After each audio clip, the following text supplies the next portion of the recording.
بسم اللہ الرحمن الرحیم۔ دوستو، اسلام میں خلافت کا طریقہ رکھا گیا ہے، نہ کہ ملوکیت کا۔ خلافت کا مطلب ہوتا ہے کہ ایک بادشاہ کی وفات کے بعد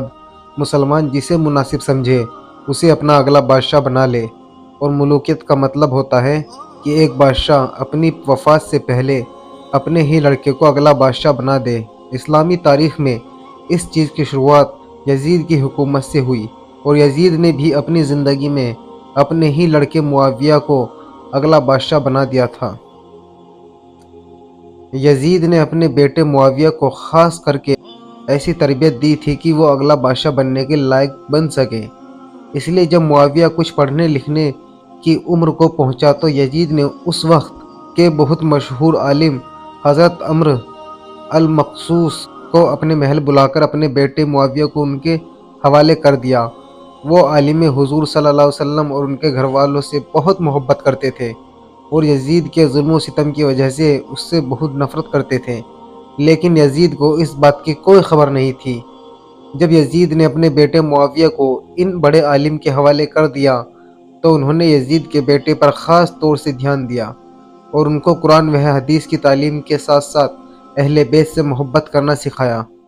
یہ بڑے عالم دن رات یزید کے بیٹے معاویہ پر محنت کرتے اور اسے حضور صلی اللہ علیہ وسلم اور آپ کے گھر والوں سے محبت کرنا سکھاتے، ساتھ ساتھ اسے بیچ میں آنے والے ظالم بادشاہوں کی کرتوتیں بھی بتائی کہ کیسے ان لوگوں نے اہل بیت کے ساتھ ظلم و ستم کر کے ان سے حکومت چھین لی اور انہیں ہر چیز سے محروم کر دیا۔ وقت گزرتا گیا، آخر یزید کا بیٹا معاویہ 18 سال کا ہو گیا تو اسی وقت کربلا کا واقعہ پیش آیا کہ جس میں یزید نے ظلم و ستم کی انتہا قائم کر دی۔ وہ اس طرح کہ ظالم یزید کے اشارے پر حضرت حسین رضی اللہ تعالیٰ عنہ کا کربلا کے میدان میں سر کاٹا گیا، اور پھر اس کی بہت بے حرمتی کی گئی، یہاں تک کہ جب یزیدی فوج کے لوگ حضرت حسین رضی اللہ تعالیٰ عنہ کا کٹا سر لے کر کوفہ شہر کی طرف واپس جا رہے تھے تو راستے میں انہیں ایک جادوگر ملا۔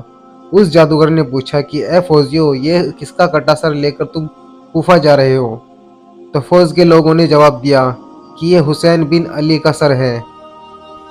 وہ جادوگر بہت نیک فطرت انسان تھا اور اسلام و اس کے پیغمبر حضور صلی اللہ علیہ وسلم سے سچی محبت رکھتا تھا، اس لیے جب اس نے سنا کہ یہ نواسۂ رسول کا کٹا سر ہے تو وہ کانپ گیا اور فوجیوں سے کہنے لگا کہ اے فوجیو، تم مجھ سے 10,000 دینار لے لو اور اس کے بدلے ایک رات کے لیے مجھے حسین کا یہ سر دے دو۔ وہ ظالم یزید کے فوجی تو ویسے بھی لالچی تھے، اس لیے جادوگر کی یہ بات سن کر وہ فوراً راضی ہو گئے۔ اس جادوگر نے فوجیوں کو 10,000 دینار دیے اور پھر حضرت حسین رضی اللہ تعالیٰ عنہ کا کٹا سر لے کر اپنے خاص کمرے میں چلا گیا۔ سب سے پہلے اس نے حضرت حسین رضی اللہ عنہ کے سر کو صاف پانی سے دھویا اور پھر ایک پاک کپڑے پر رکھتے ہوئے سامنے بیٹھ کر رونے لگا، یہاں تک کہ وہ جادوگر حضرت حسین رضی اللہ تعالیٰ عنہ کے کٹے سر کو دیکھ کر پوری رات روتا رہا۔ اہل بیت سے ایسی محبت کی وجہ سے اللہ تعالیٰ نے اسے ایمان لانے کی توفیق عطا فرمائی۔ صبح اٹھ کر اس جادوگر نے وہ کٹا سر فوجیوں کے حوالے کر دیا اور پھر سارے فوجی حضرت حسین رضی اللہ تعالیٰ عنہ کا سر لے کر یزید کے محل کی طرف روانہ ہو گئے۔ حضرت حسین رضی اللہ تعالیٰ عنہ کو شہید کر کے یزید نے حکومت تو جما لی، لیکن وہ زیادہ دن اپنی حکومت چلا نہ سکا۔ آخر کربلا کے واقعے کے 3 سال بعد سن 63 ہجری میں یزید کو ایک ایسی بیماری لاحق ہوئی کہ اس کی آنتیں سڑنے لگیں اور اس کے پیٹ میں ایسا درد اٹھتا کہ وہ پورے محل میں کتوں کی طرح چیختا تھا۔ جب یزید کو اپنی موت قریب نظر آنے لگی تو ایک دن اس نے اپنے بیٹے معاویہ کو پاس بلاتے ہوئے کہا، آج سے میں تجھے اپنی حکومت کا بادشاہ بناتا ہوں۔ یہ سن کر بیٹے معاویہ نے جواب دیا کہ لعنت ہے ایسی حکومت پر جو اہل بیت کے سر کاٹ کر بنائی گئی ہو، اور لعنت ہے ایسی حکومت پر جو نبی کے گھر والوں کو زہر دے کر قائم کی گئی ہو۔ میں تو چاہتا ہوں کہ یہ حکومت حضرت زین العابدین کو سونپ دی جائے۔ بیٹے کا ایسا جواب سن کر یزید کے تو ہوش اڑ گئے، لیکن اتفاق کی اسی دن شام کو اس کی موت ہو گئی اور وہ اس دنیا سے ذلت کے ساتھ چلا گیا۔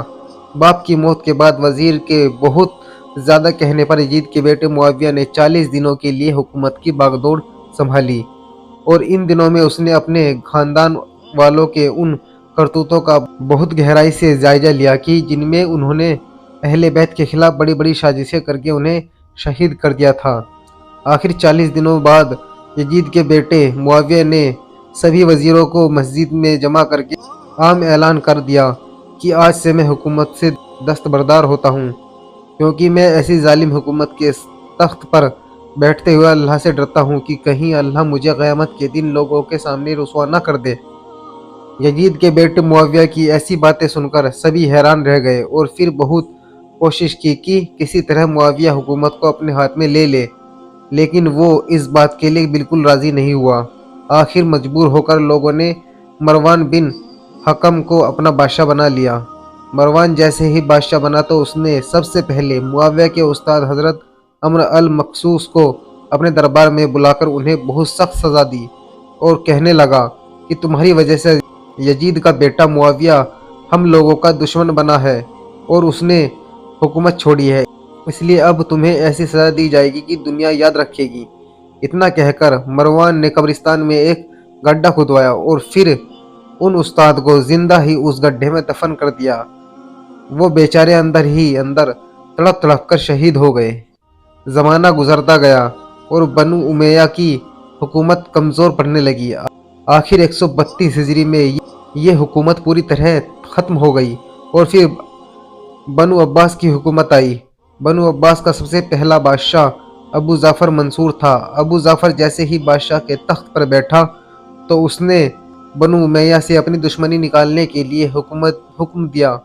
کہ یزید کی قبر کو کھدوایا جائے اور اس کی لاش کو لوگوں کے سامنے عبرت کے طور پر پیش کیا جائے۔ جب ابو جعفر منصور کے حکم پر یزید کی قبر کھودی گئی تو اندر اس کی لاش کا انجام دیکھ کر لوگوں کے ہوش اڑ گئے، کیونکہ یزید کی قبر میں بہت ہی زہریلے کیڑے بھرے ہوئے تھے، اور اس کی لاش کو دیکھ کر ایسا لگتا تھا جیسے اسے لوہے سے پیٹا گیا ہو۔ آخر بادشاہ کے حکم پر یزید کی لاش قبر سے نکالی گئی اور پھر اسے عبرت کے لیے سولی پر لٹکا دیا گیا۔ ابو جعفر منصور نے لوگوں میں کھڑے ہو کر عام اعلان کیا کہ اے لوگو، دیکھ لو، جو بھی اہل بیت کے ساتھ برا سلوک کرے گا اس کا ایسا ہی برا انجام ہوگا۔